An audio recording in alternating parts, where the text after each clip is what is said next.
Elle est généreuse, elle est très généreuse.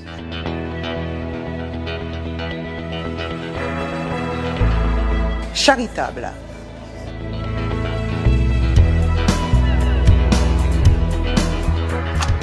Bonjour. Vous allez bien? Je vais bien. Et vous? Oui, ça va. On est où là? Vous êtes au ruisseau, à la rivière Saint-Louis, chez Madame Roger. C'est vous ça? Oui, c'est moi. Je m'occupe de mon jardin. J'ai un peu les petits-enfants aussi de temps en temps, mais même si ma fille est là.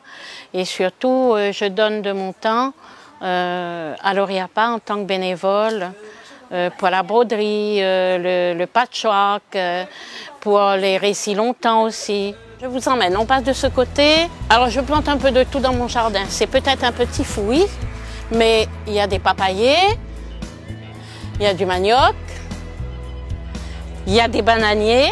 Là, n'importe qui arrive première fois de case, c'est dans le jardin. Ah oui, et on passe par le jardin d'abord. C'est un peu la maison du bonheur. Parce que j'aime bien planter, j'aime bien regarder les fleurs le matin. Et donc c'est... C'est ma fille. Donc vous vivez avec votre fille alors? Je vis avec elle. D'accord.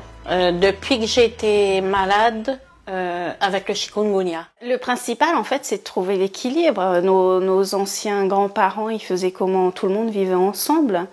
La plupart du temps, prenez... Ça surprend.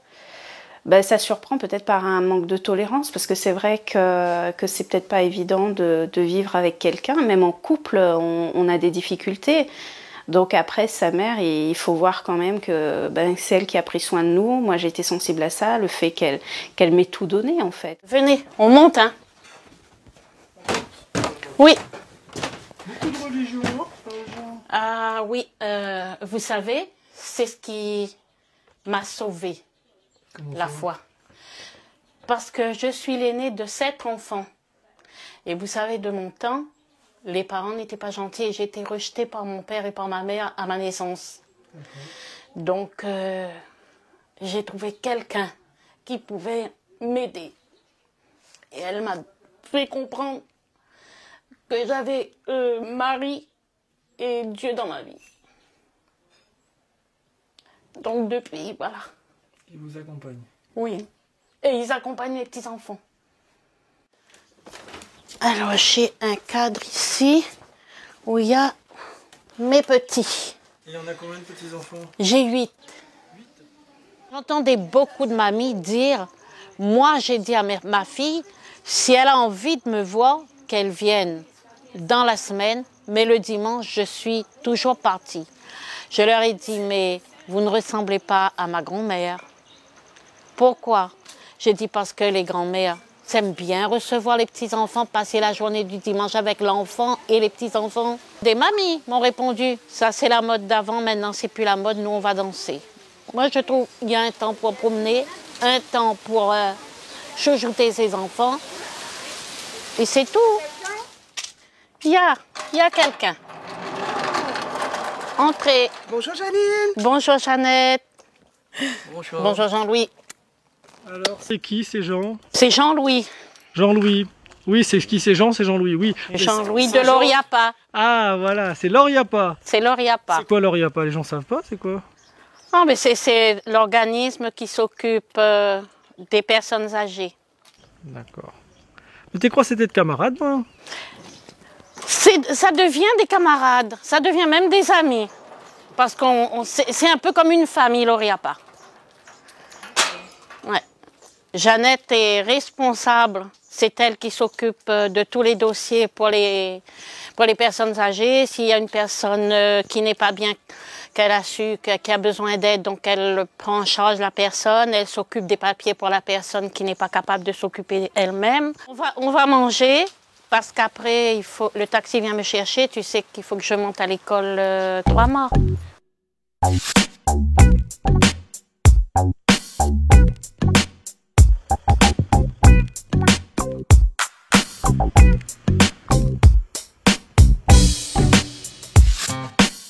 On est à l'école des 3 mâts. La journée se poursuit. Alors c'est qui les dames avec vous? Alors c'est Madame Técher Estéline. Simone, Joséphine. Et vous allez faire quoi à l'école? 3 bénévoles. Ben, on va faire de la couture avec les enfants à l'école. Bonjour. Bienvenue, bonjour.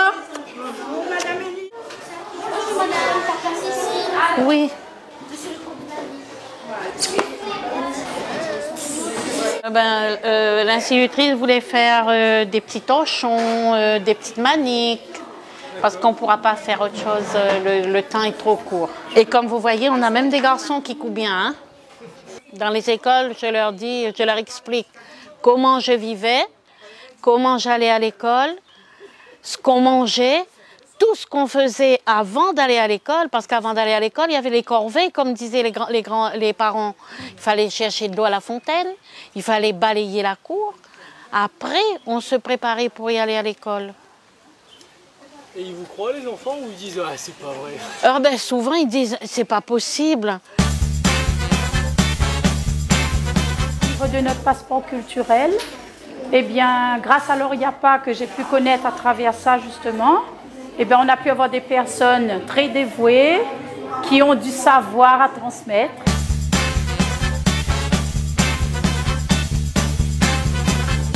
Elle connaît mieux que la maîtresse. C'est vrai? D'accord. Là, on apprend la broderie longtemps de l'île de la Réunion. Ils travaillent très bien comme ça. Et c'est plein d'autres choses. Et qu'on espère que plus tard, on fera la même chose. Et après, vous allez refaire ça où avec vos poupées? Oui. On le fait déjà. C'est pour leur faire comprendre que si eux, ils sont comme ça aujourd'hui, c'est peut-être par rapport à ce que les anciens ont vécu. C'est le développement pour eux. Mais est-ce qu'ils sont vraiment heureux avec tout ce qu'ils ont? Je ne pense pas.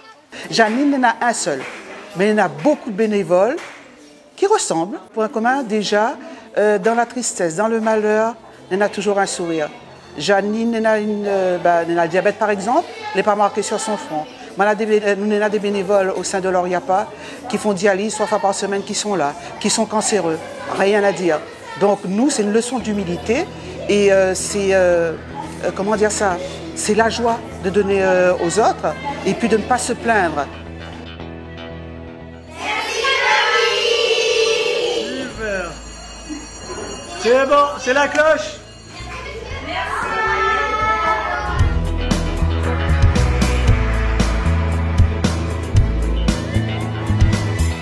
C'est une manière pour elle en fait de continuer à avoir des activités, c'est-à-dire même si elle est à la retraite, ça lui permet de sortir, de voir du monde, d'apprendre aussi son savoir-faire parce que c'est un savoir-faire quand même qui se perd. C'est-à-dire, ça c'est dans le cadre de l'échange de compétences, transmission de savoir, savoir-faire au niveau de l'Oriapa. Donc il veut dire nous avons une richesse pas possible et imaginable. Nos bénévoles, ils montrent aux autres, mais après il y a des choses que vous faites chez eux, ça permet de vendre.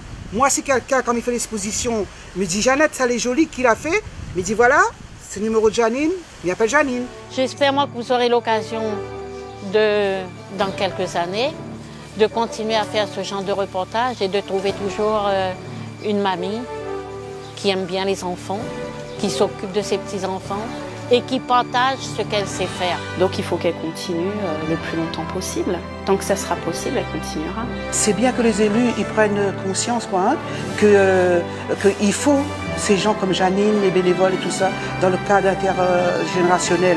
Si on veut que les enfants apprennent à aimer et à donner, il faut que les parents d'aujourd'hui sachent aimer et donner. Parce que les enfants vont grandir avec ce que vous allez partager. Donc il y a urgence. Il y a urgence.